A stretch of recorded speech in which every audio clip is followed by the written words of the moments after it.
મિત્રો good morning Sitaram બાપા સીતારામ જય શ્રી રામ। હું છું ભાવિકા કુબાવત। મારી ચેનલનું નામ છે બીએન કુબાવત। મારી ચેનલમાં નવા હો તો લાઈક શેર સબસ્ક્રાઈબ જરૂર કરજો। તો અત્યારે મેં જો ગરમ પાણીનો લેવાનું છે ને આપણે શરૂઆત આપણા રામ ભગવાનના દર્શનથી કરશું અને પછી આપણે ગરમ પાણી લેશું। તો આગળ તમને બતાવીએ। 2 દિવસ હું છે ને બહાર ગઈ હતી રાજકોટ, એટલે મારું રૂટીન થોડુંક વ્યસ્ત થઈ ગયું હતું। પાછું આપણે રૂટીન ઉપર આવી ગયા છે આજે।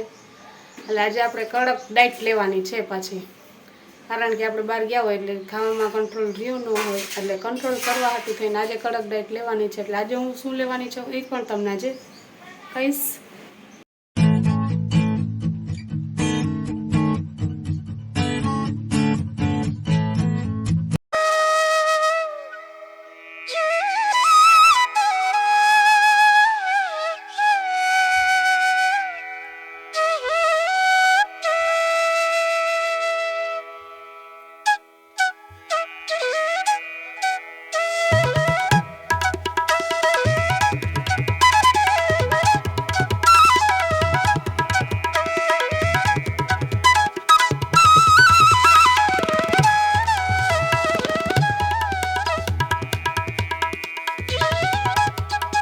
તો ચાલો અત્યારે જો ગરમ પાણી મેં લઈ લીધું છે, અહીંયા ચા પણ ચાલુ છે, એટલે આપણે ગરમ પાણી પી લઈએ। તો જો મેં અડધો ગ્લાસ જેટલો છે ને આ ગરમ પાણી લેવાનું છે। આખો ગ્લાસ છે હું થોડુંક અડધું કરી અને પછી હું એને પીશ, અને અડધો થોડુંક પછી એને થોડીક વાર રહીને પીશ હું છે ને। બપોર માટે મગ લીધા છે આપણે, 2 મુઠ્ઠી મગ લેવાના છે ખાલી છે ને। મગ ધોઈ નાખ્યા છે એકદમ ચોખ્ખા પાણીથી, અને આપણે એમાં હવે 4 ગ્લાસ પાણી નાખવાનું છે।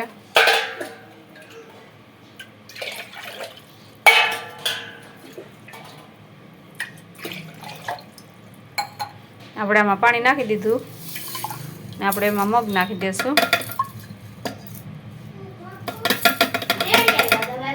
આપણે મગ છે ને બાફવામાં બીજું કાંઈ લેવા નથી, આ સિંધાલું મીઠું વાપરું છું આપણે ડાયટ માટે થઈને સ્પેશિયલ, તો એ નાખું છું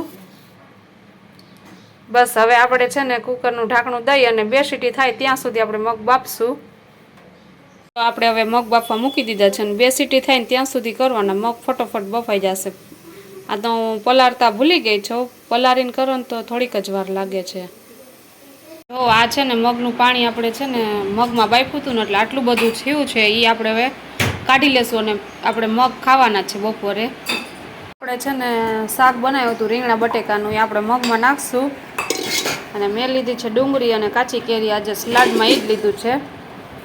ને આપણે જો મગનું પાણી કાઢી લીધું છે એ આપણે છે ને અડધી કલાક કે કલાક રહીને થોડું કટકે પીવાનું છે। તો હાલો જમવા બધાય। જો મેં છે ને અત્યારે રોંઢે 5 વાગી ગયા અને અડધો ગ્લાસ જેટલું મગનું પાણી લઈ લીધું છે, એ પણ તમને બતાવું। અને જો છે ને બરાબર અડધો ગ્લાસ ગમે ત્યારે લેવાનો, તમારે અડધી કલાકે લેવાનું છે। થોડું પાણી પીવાનું, એકયારે પાણી પીવાનું નથી। જો આપણે છે ને સાંજે 6:30 વાગે જમવા બેસી જાવ એટલે 6 વાગી ગયા છે, એટલે એના માટે મેં જો છે ને શાક વઘારવા બેઠી છું। શાક સાવ ઓછા તેલમાં વઘારવાનું, મેં 1 જ ચમચી તેલ નાખેલું છે, અને તેલ તરત જ આવી જશે, કેમ કે તેલ ઓછું હોય અને હાવ ઓછા તેલમાં શાક બનાવવાની છું। તો આપણે હવે એમાં છે ને વઘાર કરશું, મગનું શાક બનાવવાની છું। આપણે રાઈ નાખશું તપટી, જીરું નાખશું, મીઠો લીમડો નાખશું, હિંગ નાખશું, આપણે લસણવાળી ચટણી નાખશું। આપણે મગ છે ને બપોર બાફીને આપણે એ નાખી દઈશું અને આપણે લઈ નાખશું।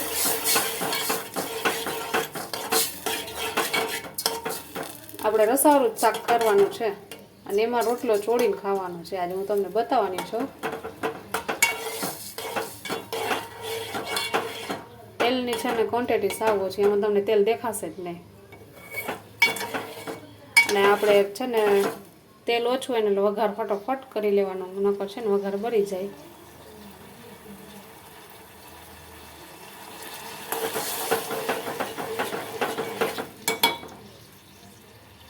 તો આપણે એમાં ટમેટા છે ને સુધારીને રાખ્યું હતું આપણું એક એ આમાં નાખી દઈશું.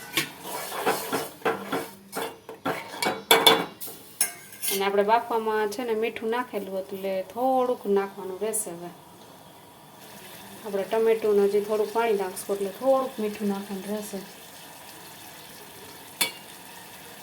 ને આપણે થોડીક હળદર નાખશું ને ધાણા જીરું નાખશું ને આપણે હલાવી નાખશું.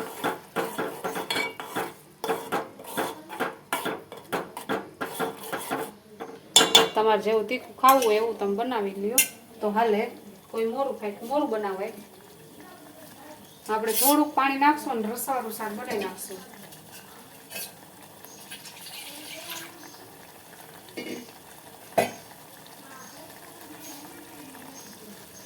આપણે આ છે ને મગનું પાણી છે ધોયેલું એ નાખી દઈએ એમાં. થઈ ગયું ને આપણું આછું એકદમ શાક રસાવાળું એકદમ. હવે આપણે એને ઉકળવા દેશું.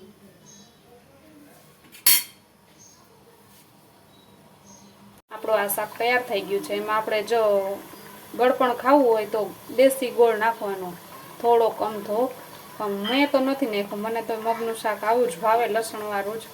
એટલે હું આવી રીતના બનાવીને ખાઉં છું. આપણે ગુજરાતીઓને તો છે ને આદત હોય કે મીઠું શાક ખાવાનું ગળ્યું, તો તમે ગોળ નાખી શકો, ખાંડ નહીં નાખવાની આપણે શાકમાં. આપણું આ શાક તૈયાર છે. હવે આપણે રોટલો બનાવી લઈએ.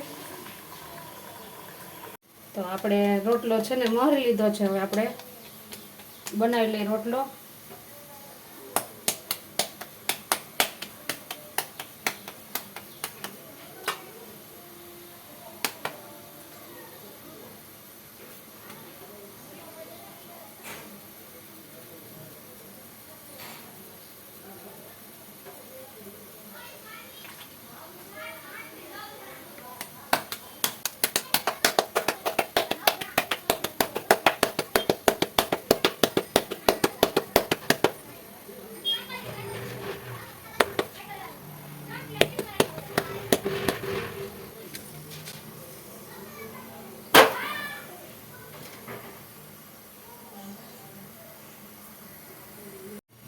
જો આપણે હવે આ રોટલો છે ને એક બાજુ ચડવા આવ્યો છે. થોડોક કાચો પાકો હોય ને ત્યાં ઉતાર આમ કરી લેવાનું.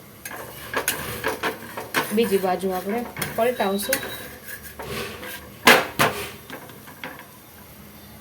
આપણે હવે આ બીજી બાજુ પણ થઈ ગયો છે રોટલો એટલે આપણે પલટાવી દઈશું.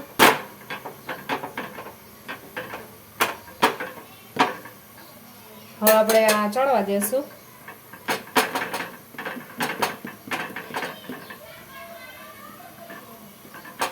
મને છે ને જમણા હાથમાં કટર લાગી ગયું છે ને એટલે રોટલો કરવાની મજા નહોતી આવી. તો આપણો રોટલો તૈયાર છે. આપણે ગેસ બંધ કરી દઈએ અને આપણે જમવાની તૈયારી કરી લીધી છે. હવે આપણે ડુંગળીને કેરીને એવું લઈ લઈશું. તો હાલો, જો હું કેટલો રોટલો લઉં છું ને તમને બતાવીશ. જો આપણું જમવાનું તૈયાર થઈ ગયું છે. મગનું શાક લીધું છે, રોટલો લીધો છે અને આપણે કેરીની કટકી કરી નાખી અને ડુંગળી લીધી છે. બસ આટલું જ લેવાનું છે. અને એમાં હું છાશ નથી લેતી. આ ડાયટ કરું છું ને ત્યારની મને છાશ ભાવે છે પણ હું નથી લેતી. તો આપણે હવે આમાંથી ને અડધો રોટલો કરવાનો છે, એ તમને બતાવું.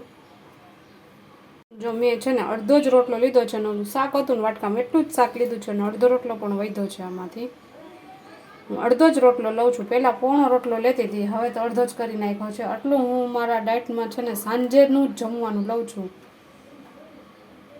હવે આપણે આ ચૂરમું કરીને જ ખાવાનું, ગમે તે શાક હોય. આપણે અત્યારે મેં મગનું કર્યું, ટમેટાનું છે કે ફુલાવાનું છે, કોબીનું છે, આપણે ગુવારનું શાક છે, બટેકાનું શાક નહીં લેવાનું. તો આપણે હવે જમવા બેસી જઈએ.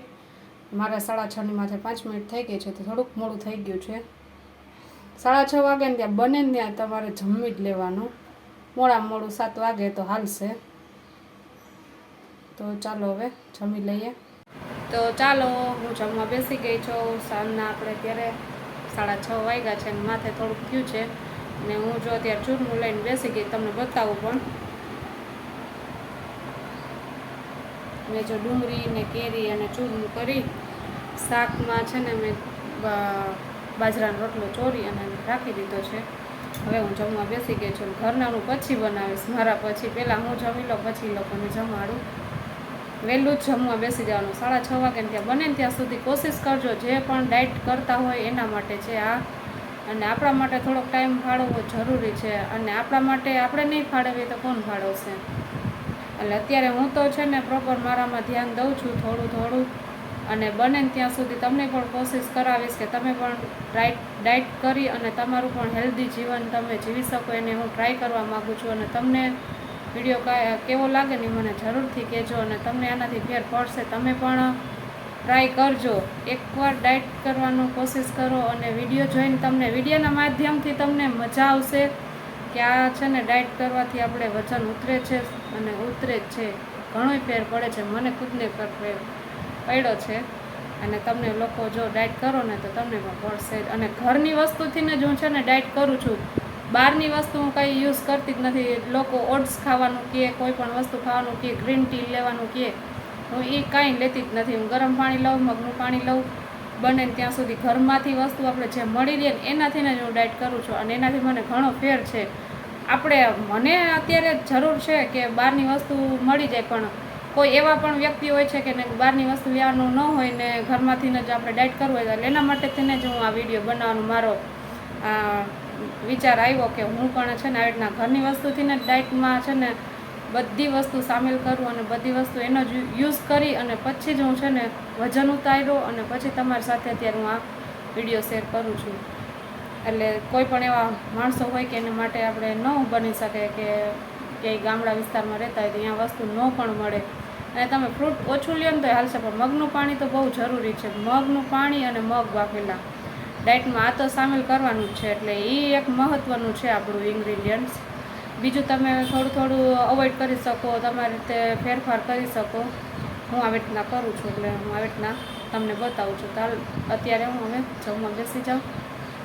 તો ચાલો મિત્રો, અમે જમીને નવરા થઈ ગયા છે. જો હવે જેનિસને આવે છે નીંદર, તો હવે અમે સૂઈ જાય. અને અત્યારે જો ટીવી જોવે છે, એ પણ નાટક કરે છે થોડું. તો અમારી ચેનલમાં નવા હો તો લાઈક કરજો, શેર કરજો ને સબસ્ક્રાઇબ કરજો. સરપ્રાઈઝ નહીં, બોલજો પાછો. સરપ્રાઈઝ જ કરવાનું છે જેનિસ માટે તો ખાસ. હા, તો ચાલો મિત્રો, આવજો. બાય. સીતારામ. બાપા સીતારામ. જય શ્રી રામ. આવજો. Good night.